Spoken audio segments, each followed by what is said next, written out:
ഇപ്പൊ just ഗൂഗിളില് ഇന്നവേഴ്സ് search ചെയ്യായിരുന്നു. ഞാൻ ഒരു വീഡിയോസിൽ അതിന്റെ സ്ക്രീൻഷോട്ട്സ് ഇടാൻ വേണ്ടിയിട്ട് വാട്ട് ടു വെയർ അണ്ടർനീത്ത് എന്ന് പറഞ്ഞിട്ട് ഞാൻ ഒരു വീഡിയോ ചെയ്യുന്നുണ്ട്, അതിലിടാൻ വേണ്ടിയിട്ട്.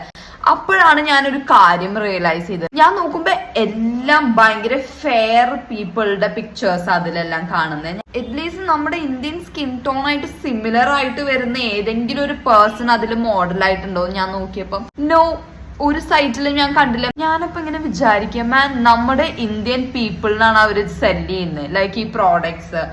പക്ഷെ അത് ഇട്ടിരിക്കുന്നത് ആരാ? ഭയങ്കര fair people and most of the ആൾക്കാർ are foreigners. Okay, I can understand about innovators. പക്ഷെ അപ്പം നോർമൽ ചുരിദാർ അല്ലെങ്കിൽ normal jeans tops, crop tops, ഇതിനെല്ലാത്തിനും ആക്ച്വലി ഭയങ്കര ഫെയർ പീപ്പിൾ മാത്രമേ ഉള്ളൂ. ഫെയർ പീപ്പിൾ നമ്മുടെ അവിടെ ഉണ്ട്, ശരിയാണ്. ഫെയർ പീപ്പിൾ മാത്രമാണോ നമ്മുടെ അവിടെ ഉള്ളത്? പക്ഷെ എല്ലാ അതിന്റെ പിക്ചേഴ്സിലുള്ള മോഡൽസും ഫെയർ ആണ്. ഞാനപ്പോ ഇങ്ങനെ ആലോചിക്കാം, മാൻ വാട്ട് ഇസ് ദിസ്? ആർക്കും ഒരു കോമൺ സെൻസ് ഇല്ല ഇത് ഉണ്ടാക്കുന്ന ആൾക്കാർക്ക്. അതായത് different kind of skin tone and ഉള്ള ആൾക്കാരുണ്ട്. എനിക്കറിയാം ഇത് ഭയങ്കര വേൾഡ് ക്ലാസ് പ്രോബ്ലം ഒന്നും അല്ലാന്ന്, പക്ഷെ ഇറ്റ്സ് എ പ്രോബ്ലം അല്ലേ? നമ്മുടെ സ്വന്തം നാട്ടില് നമ്മുടെ സ്കിൻ ടോണിലുള്ള ആൾക്കാര് പ്രോപ്പർ റെപ്രസെന്റേഷൻ ഇല്ല എന്ന് പറയുന്നത് ഒരു ചെറിയ കാര്യമായിട്ട് എനിക്ക് തോന്നുന്നില്ല.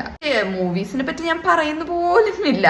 എനിക്കറിയില്ല എന്താണ് ഇത്രയും നമ്മുടെ ഡാർക്ക് സ്കിൻ ആയിട്ടുള്ള ആൾക്കാരനെ ആഡ്സിലാണെങ്കിലും ഇതിലാണെങ്കിലും റെപ്രസെന്റ് ചെയ്യാൻ ഇത്രയും ബുദ്ധിമുട്ടെന്ന്. ഇറ്റ്സ് ചേഞ്ചിങ്, പക്ഷേ ഭയങ്കര സ്ലോ ആണ് കേട്ടോ.